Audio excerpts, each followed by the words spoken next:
Welcome to this explainer. I am absolutely thrilled you're tuning in today because we're tackling what is, honestly, the single biggest hurdle in any student's life. Yep, you guessed it, the timetable.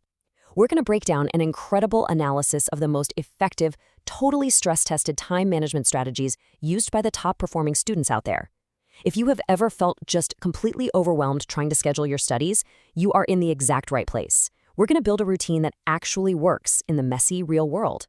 But first, let's be real for a second, and I want you to be brutally honest with yourself here. How many times have you meticulously crafted this beautiful, color-coded timetable, only to completely abandon it by lunchtime on day one? I know I've done it. Maybe you slept in, or a chore popped up out of nowhere, and suddenly, bam, the whole schedule is ruined. Well, I want to assure you right now, breaking a study schedule is a universal systemic error. It's not a personal flaw, it doesn't mean you lack discipline, it just means your system was built for a perfect world. And let's face it, we live in a very unpredictable one. In fact, the data from our source material reveals something pretty astounding. Out of all the students who create a study schedule, only 1% actually stick to their plans consistently. Literally, just 1%. These are the students who consistently top their classes and just crush their exams, whether it's high school boards or crazy tough engineering qualifiers. Our whole mission in this explainer today is to equip you with the exact strategies you need to join that elite 1%. All right, so here is our roadmap for today. We're covering a tale of two students, the buffer zone strategy, the golden hour rule, day versus night routines, the Sunday double, and finally, handling life delays.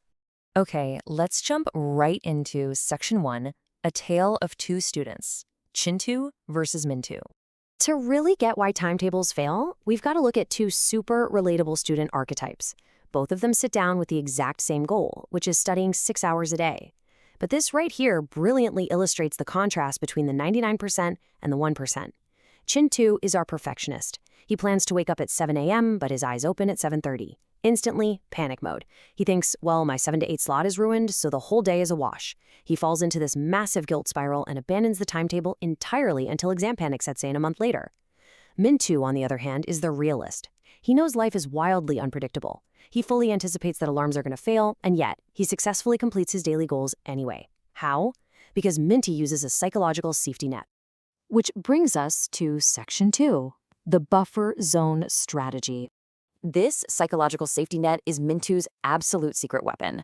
And look, if you take only one thing away from this entire explainer, let it be this. This is arguably the absolute most crucial point in preventing that classic timetable failure. A buffer zone is simply the final hour before you go to sleep, say from 11 p.m. to midnight, that you intentionally leave completely blank in your timetable. You do not schedule a single chapter, assignment, or task during this hour. It is completely empty by design. This acts as a dedicated catch-up period, ensuring you never go to bed feeling like a failure just because life threw you a curveball earlier in the day. So here is exactly how you put this into practice. Step 1, schedule your normal study blocks throughout the day just like you usually would. Step 2, leave that final hour before bed completely empty. Step 3, when, and trust me, it's a matter of when, not if, a morning task gets delayed because you overslept or, a chore took way too long, you simply move that unfinished task into your blank evening hour. And step 4, you finish it up and you go to sleep absolutely regret-free. The buffer zone completely eliminates that nasty nightly guilt of an unfinished to-do list that usually causes students to just throw their hands up and quit altogether. Moving on to Section 3, the golden hour rule. Okay, so now that we've disaster-proofed your schedule, let's optimize it. Think about your average day. When do you feel the most sharp, the most energized, and just completely locked in? We call this the golden hour. It's the single, uninterrupted hour in your day where your focus and productivity are at their absolute biological peak. And every single student has this window. For some, it's the crack of dawn before the rest of the house even wakes up. For others, it's the dead of night when the world goes completely silent. So the crucial point here is this. You absolutely must tackle your toughest, most feared subject, whether that's maths, physics, organic chemistry, whatever it is, exactly during this golden hour. You've got to hit your hardest obstacle when your brain's processing power is at 100%, not when you're completely wiped out at the end of a long school day. Let's look at Section 4, Day versus Night Routines. Let's break down how this actually applies in the real world. The source material maps out these really concrete blueprints for both morning larks and night owls, keeping standard school and tuition hours in mind.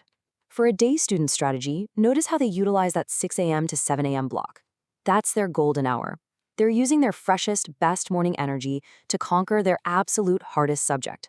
Then they go to school, maybe hit some coaching classes, and when they come back completely exhausted in the evening around 6:30 p.m., they switch to their favorite, easier subjects. Because they actually enjoy those subjects, it requires way less willpower to study them even when they're tired. And hey, listen closely to me here because the source delivers a massive warning about this. Never, ever waste your peak morning energy doing simple, mindless school homework. Seriously, doing routine copying or basic homework when your brain is highly active is a massive waste of potential. Save that stuff for your sluggish hours in the evening. The morning is for active memorization, difficult problem solving, and deep learning. Now, on the flip side, if you're a night owl, your blueprint looks a bit different. You wake up just in time for school at 7:30 a.m. Later in the evening, between 6:30 p.m. and 8 p.m., you warm up your brain with homework and some of the lighter subjects. But then magic happens between 10 p.m. and midnight. The house is quiet, there are zero distractions. This becomes your hyper-focused golden hour, and that is exactly when you strike your toughest subject. Neither routine is inherently better than the other, right? The trick is simply knowing yourself and fiercely protecting your personal golden hour. Next up, Section 5, the Sunday Double Strategy. Let's look at how top-tier students scale up their weekend and holiday routines to get leaps and bounds ahead of the competition. This approach perfectly captures what we call the topper mentality. While 90% of average students view Sundays and holidays purely as a time for absolute rest, the top 1%, they view it as an opportunity. If they normally study for 3 hours on a school day, they actively double it to 6 hours on a holiday because they don't have school or coaching draining all their time. If they study 4 hours normally, they push it to 8. They literally double their output when everyone else is taking a break. And finally, Section 6, handling life delays. Even with a great buffer zone and knowing your golden hour, we still need a grounding reality check about the totally unpredictable nature of daily life. The absolute truth is that perfection is a complete myth. Life is inherently messy. Your alarms will eventually fail you. Your parents are going to ask you to run an unexpected errand. And yes, you are going to sit down to study at 9 p.m., open Instagram for just a minute, and suddenly realize it's 9:45. This happens to absolutely everyone, even that top 1%. But this quote right here, this is the true secret of the 1%. If you lose 30 minutes, don't throw away the whole day. Give your best in the time that remains. When average students waste 30 minutes, they get discouraged, throw the whole evening away, and promise to just start fresh tomorrow. Top students accept the loss, sit down, and extract every single ounce of value from whatever time is left.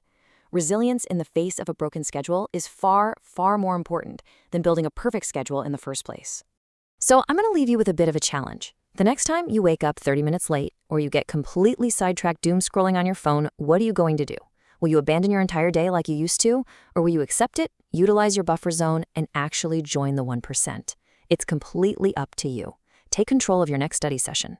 Thank you so much for joining me on this explainer, and I will see you next time.